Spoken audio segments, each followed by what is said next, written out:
is Note 2. This is a really cool.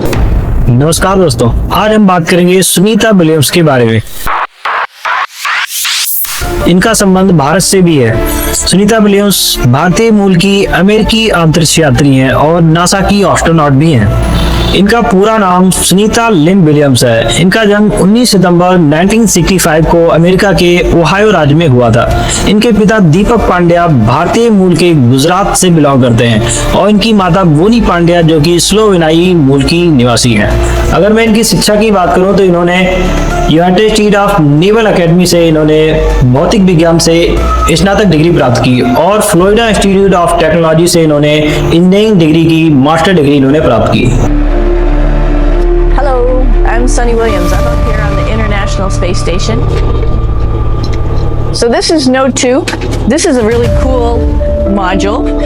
Of course, most of these modules you'll see they have 4 sides and they're put together. That way we could sort of work on a flat. Way America नौसेना में pilot भी रह चुकी हैं और helicopter pilot के रूप में भी सेवाएं दे चुकी हैं।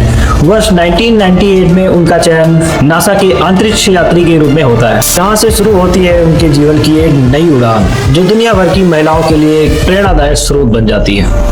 उन्होंने इसके बाद कई अंतरिक्ष मिशन में भाग लिया। उनका पहला मिशन STS-116 जो कि 2006 से 2007 के बीच में था। इस मिशन के तहत पहली बार सुनीता विलियम्स अंतरिक्ष में पहुंची। उन्होंने इस अंतरिक्ष यात्रा के दौरान अंतरिक्ष में 195 दिन बिताए और इस दौरान उन्होंने 4 अंतरिक्ष यात्राएं भी की। Or another wall or the ceiling, but you know, again, all you have to do is turn yourself and your reference changes.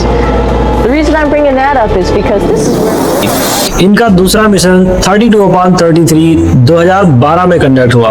ये 15 जुलाई 2012 को दूसरी बार अंतरिक्ष में पहुंची और इस बार वो कमांडर के तौर पर अंतरिक्ष यान में गई थी और इन्होंने कुल 127 दिन वहां पर बिताए। इन्होंने सबसे ज्यादा दिनों तक अंतरिक्ष में रहने वाली महिला का रिकॉर्ड बनाया था। उन्होंने कई पुरस्कार भी अपने नाम किए, जैसे नासा का लीजन ऑफ मेरिट और मैरीन कोर मेडल भी अपने नाम किया। इन्होंने भारत में भी अपनी बहुत सारी सहभागिता दी। इसको लेकर भारत सरकार ने भी 2008 में इन्हें पद्म भूषण से सम्मानित किया है। अगर मैं उनके निजी जीवन की बात करूं तो उन्हें कुत्ते पालने का बहुत शौक है। उनके पास एक कुत्ता भी है जिसे वो बहुत प्यार करती है और वो फिट रहने का बहुत शौक है। वो अंतरिक्ष यान में भी फिट रहने के लिए रोज योगा करती रहती है और जो है वो वहाँ से भारत के लिए भी एक संवेदना होती है। वहाँ से भारत के बहुत सारे रिलीजियस प्लेसेस की वो फोटो खींचती रहती है और उन्होंने गंगा नदी का भी अपने फ़ोन में उन्होंने फ़ोटो लिया है इसका। आपको एक बात जानकर बड़ी हैरानी हो सकती है कि सुनीता विलियम्स जी जो अपने पहले स्पेस मिशन पर जा रही थी तो वो भगवान श्री कृष्ण जी की मूर्ति और भागवत गीता की पुस्तक भी ले गई थी अपने साथ। अभी हाल ही में आई रिपोर्ट में 19 मार्च 2025 को यानी अभी 2-4 दिन पहले अभी वो अंतरिक्ष यान से लौट के आई हैं, लेकिन ये उनका तीसरा मिशन नहीं था।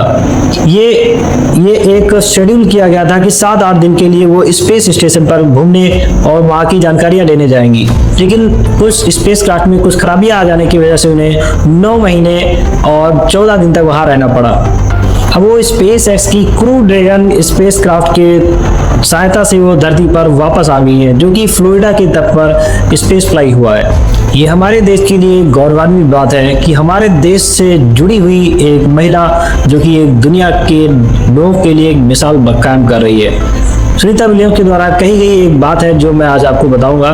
सुनीता विलियम्स जी ने कहा है, आकाश की कोई सीमा नहीं होती अगर आपके सपने देखने और सपने को पूरा करने का जुनून हो। यानी इसका मतलब है कि आपके लिए बहुत सारी अपॉर्चुनिटीज है, लेकिन आपके अंदर जुनून और आपके सपने होने चाहिए उस चीज़ों को करने के लिए। नमस्कार दोस्तों, मैं आशुतोष यादव। आज मैंने सुनीता विलियम्स जी के बारे में कुछ चीज़ें मैंने आपको बताई है। मिलते हैं किसी अन्य वीडियो में किसी अन्य टॉपिक पर, तब तक के लिए बने रहिए हमारे साथ। नमस्कार।